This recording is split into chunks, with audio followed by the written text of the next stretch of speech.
India Charts publishes Nifty Daily, daily video updates, the weekly Elliott Wave Outlook, and the Long Shot Report covering all asset classes.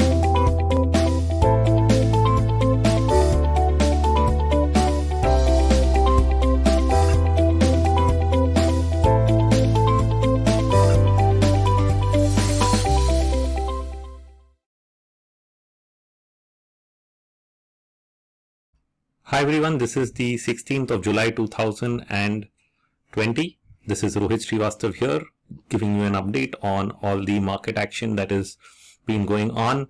And it's been an interesting 2 days, or rather I should say an interesting week, because I think more than a week back in my interview in the media, I was talking about the potential for a pullback in the markets, maybe a small pullback at least. And initially it didn't show up. But it finally has. So what you actually got is, at that point of time, it started with an intermarket divergence. Now that divergence was between the Nifty, midcap and banking, which meant that the Nifty was making a higher high, which was not being confirmed by the other two indices. Now some people of course came back saying that, well, is that important or not? And I've used these divergences so many times before. The funny thing is, following Monday, that divergence actually went away. And for the rest of the week, what we saw was a flattish market. But the Bank Nifty appeared like completing what was looking like an ending structure.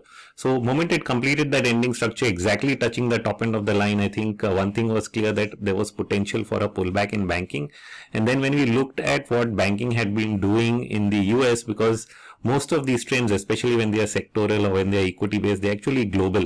So even when we looked at, say, the pharma sector in March and April, it was not just India pharma coming back to life, but it was the healthcare sector getting an asset allocation around the world. So suddenly it came into prominence. Everybody bought into healthcare, and so healthcare stocks in India as well ended up doing well. And so the healthcare index moved up by 40-50% almost within that month. And since then it's been consolidating, trying to move higher, but not really made much progress.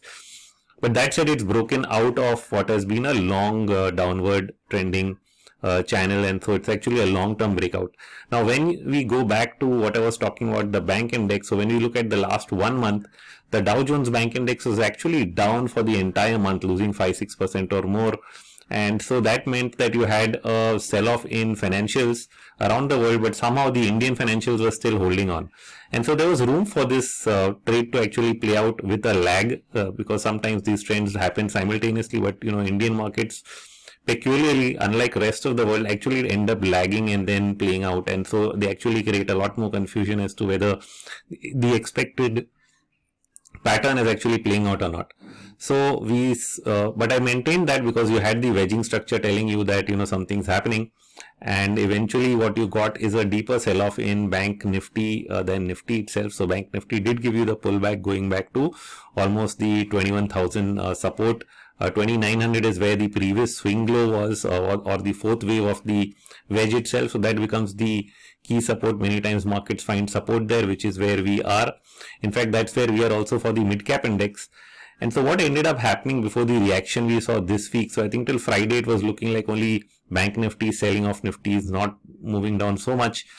On Monday, because of global markets, which were actually after correcting started to head higher again, and we had not yet seen our correction, so we ended up doing something opposite. And so we first spiked up on Monday, and even though the prior divergences had gone away, we ended up getting a very small short-term intermarket divergence again. And so if you're really not paying attention, and you would have missed the first one and overlooked the second divergence, you would have probably not seen it coming, that Nifty made a higher high on Monday, which was not confirmed by Bank Nifty, and eventually by the end of the day you saw both selling off. And that's how the correction really got deeper, I think, across stocks. Even the mid-cap indices fell off.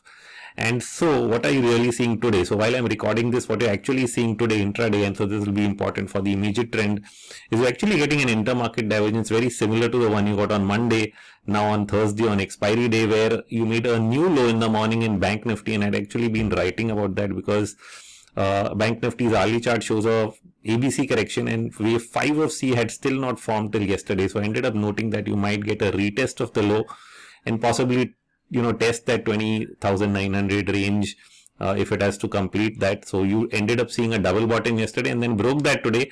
And what you then get is an intermarket divergence now on the bullish side between Nifty, Bank Nifty and the mid caps, which means between all three, Nifty is the only one which has not broken the Tuesday low, whereas the mid cap index and Bank Nifty both have broken the Tuesday low. So you ended up with now a short-term bullish intermarket divergence, I would say, because the new lows are not being confirmed by all the three indices. And that to me is an indication that you could probably set off a move on the upside once again. Now Nifty is of course showing more strength than the other two indices because both of them are now below the 20-day moving average and getting closer to the lower Bollinger Band. Their momentum is almost back to zero. However, what you're seeing is the Nifty itself, at least so far till today, holding above the 20-day average, which is at around 10,500. So some kind of divergence there in terms of their behavior as well. And I would think that now, see, because you have the correction done in Bank Nifty and the mid cap index is also back to the previous wave 4 low, close to where the triangle formed, some 5 to 10 days ago. And that is an important support.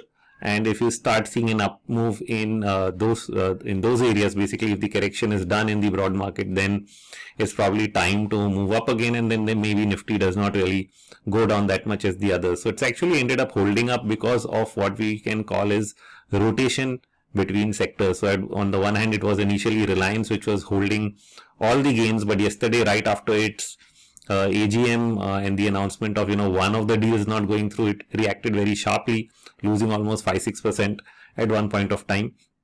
And the only reason the Nifty had not really cracked that much, although it gave up a lot of the gains, which I didn't think, because if it was not for Reliance, actually Nifty would have been much more positive and Bank Nifty negative on the other side. But you ended up getting both down because, the Nifty held up because you had the tech sector both yesterday and today giving you some kind of spontaneous gains, first in the case of Wipro results and then today because of the Infi results.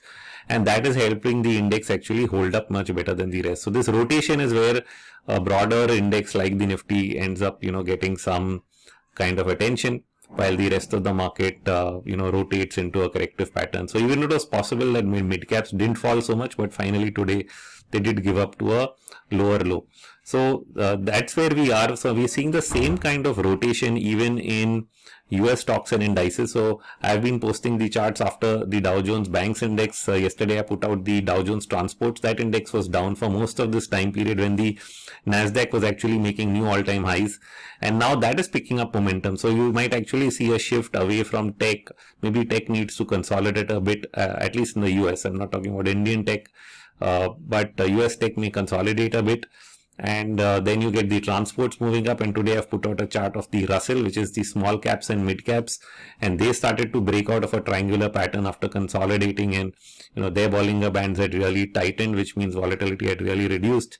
And so that's a good consolidation they got, and they broke out of that yesterday night with a 3% move up on the Russell. So actually seeing momentum build up in other segments of the market in the US as well, which is the rotation going on, and that I feel as long as you get that rotational rally into different segments, then the market trend generally remains up. You may see it shift, so suddenly you may not see new highs in the Nasdaq every day, but you'll find that the other indices are doing better, and you're still getting a trend in the underlying stocks.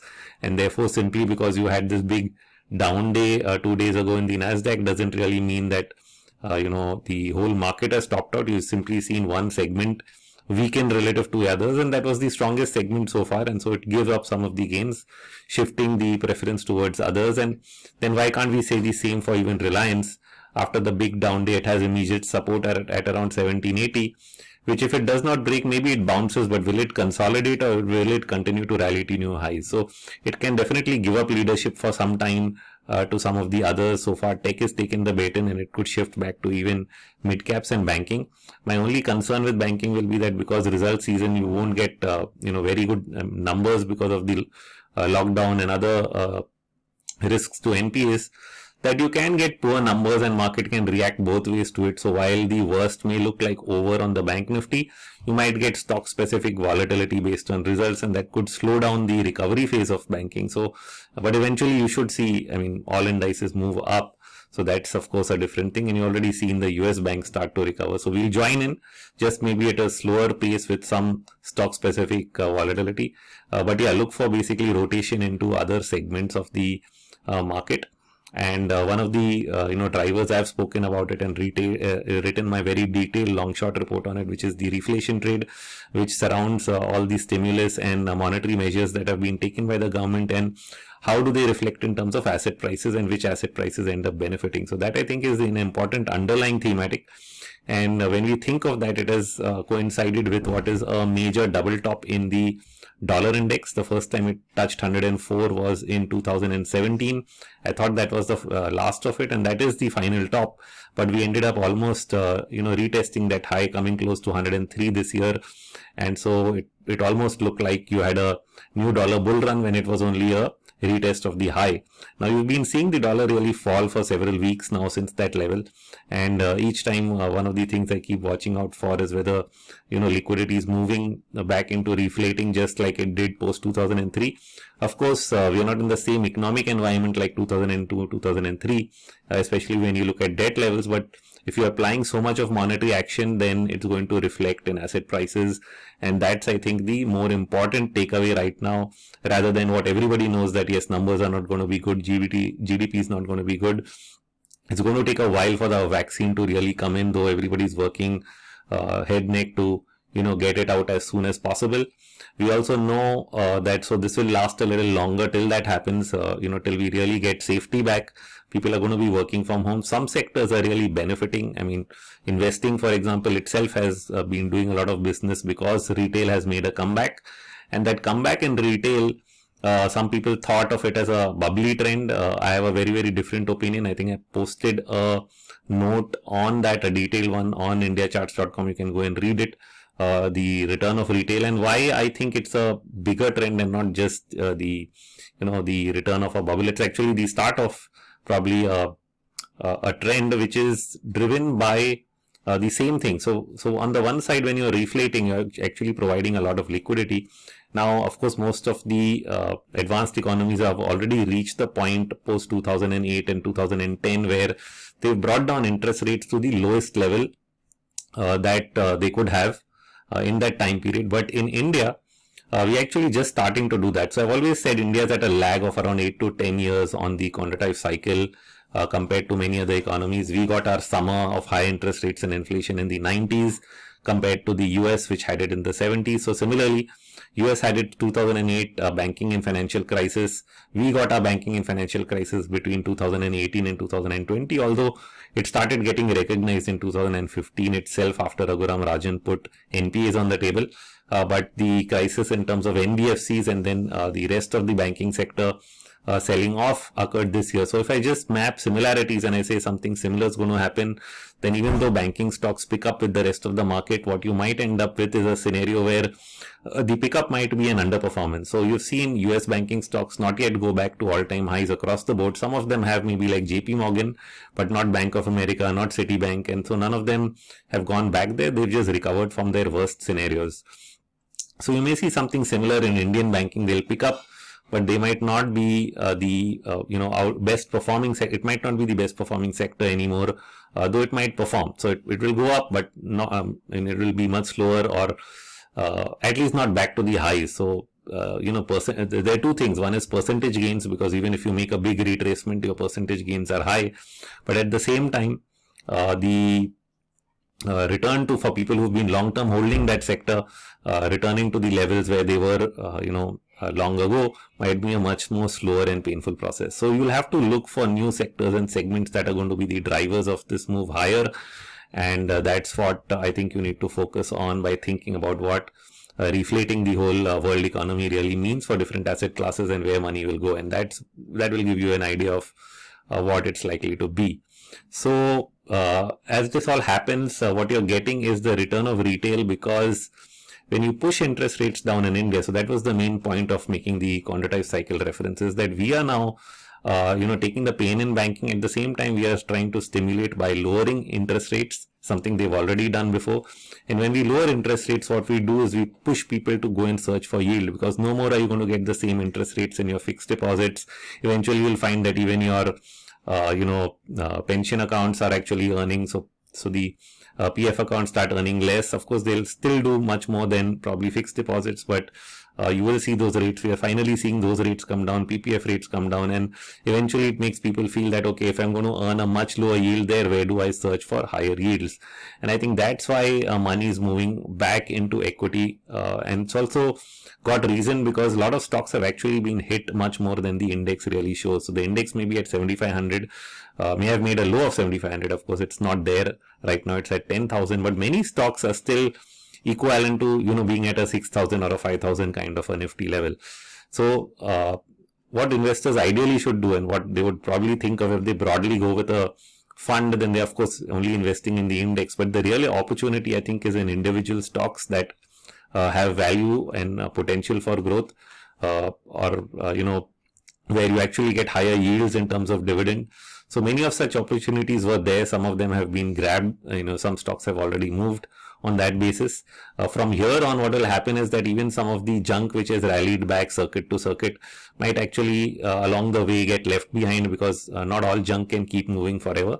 So that's the part you need to be careful of, because prior to this recent correction, what you got is a lot of penny stocks going up every day. And so I think that was one sign that at least a short-term top was coming, because there was too much junk stocks moving every day.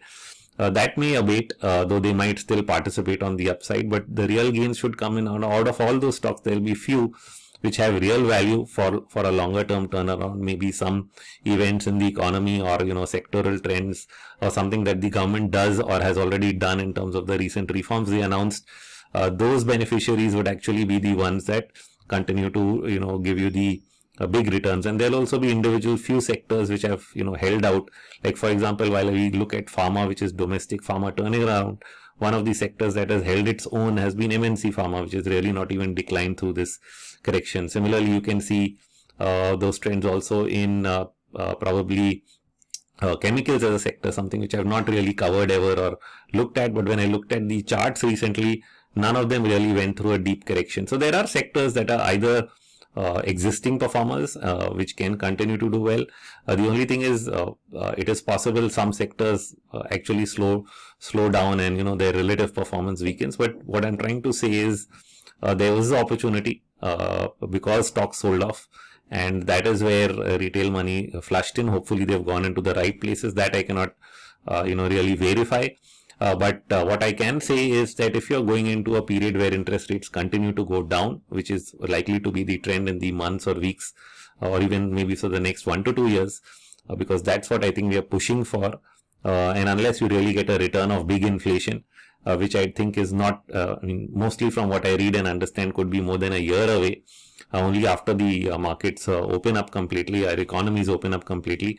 Now, of course, there are some structural based inflation spikes that may happen because of the shutdown, but I think those central banks are going to ignore. So which is why if people think that is going to drive central banks to raise rates to control that inflation, it probably won't happen. The one that will be the real target will be if all the monetary action eventually leads to some kind of a inflationary cycle in the year or two ahead. That would end up being a risk to markets. But till that point of time, lower interest rates are what we're going to target. And especially in India, where we are not even gone where most of the world has gone. So I think everywhere where there's been credit crisis, eventually they've driven rates lower.